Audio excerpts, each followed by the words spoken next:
বাঙালিৰ অসহযোগিতাৰ অবিহনে অসমৰ সৰ্বাংগীন উন্নতি সম্ভৱতাৰ বাবে বাঙালিৰ সমস্যা সমাধান কৰিবই লাগিব বুলি কেন্দ্ৰীয় সমিতিয়ে এক জটিল পৰিস্থিতিৰ মাজেদি আগুৱাই গৈ কেন্দ্ৰীয় নেতৃত্ব ল'বলৈ সক্ষম হৈছিল।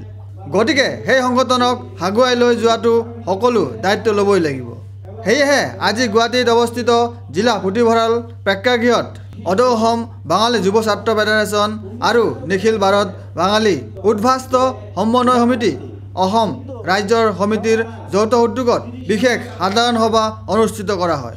আজিৰ এই সাধাৰণ সভাখন সভাপতিত্ব কৰে ফেডাৰেশ্যনৰ প্ৰাক্তন সভাপতি ভেনী মাধৱ ৰায়ে।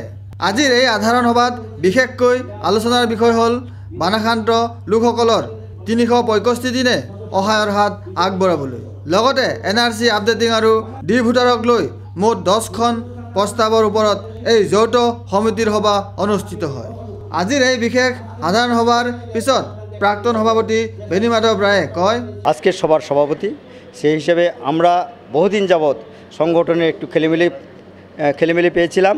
তো সেই হিসাবে আমাদের যে সভাপতি আমরা বানিয়েছিলাম মহানন্দ দত্ত সরকার, ওনার যে দুর্নীতি, ওনার যে নেতৃত্বের যে খামখেয়ালি, তার জন্য আমরা বাধ্য হয়েছি গত 23 জুলাই আমরা একটা এক্সিকিউটিভ মিটিং করে 30 জনের মধ্যে 17 জন এক্সিকিউটিভ মেম্বার ওনার বহিষ্কারের জন্য আমরা প্রস্তাব গ্রহণ করেছি।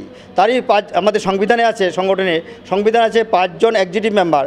প্রেসিডেন্ট এবং সম্পাদকের যদি খেলেমেলি থাকে, এই 5 জন মেম্বার তারা যে কোনো মুহূর্তে সাধারণ সভা ডাকতে পারে। তো সেই হিসেবে এই 5 জন মেম্বারের জায়গায় আমরা 17 জন মেম্বার ইনক্লুড করে আমরা আজকে সভা আহ্বান করেছি।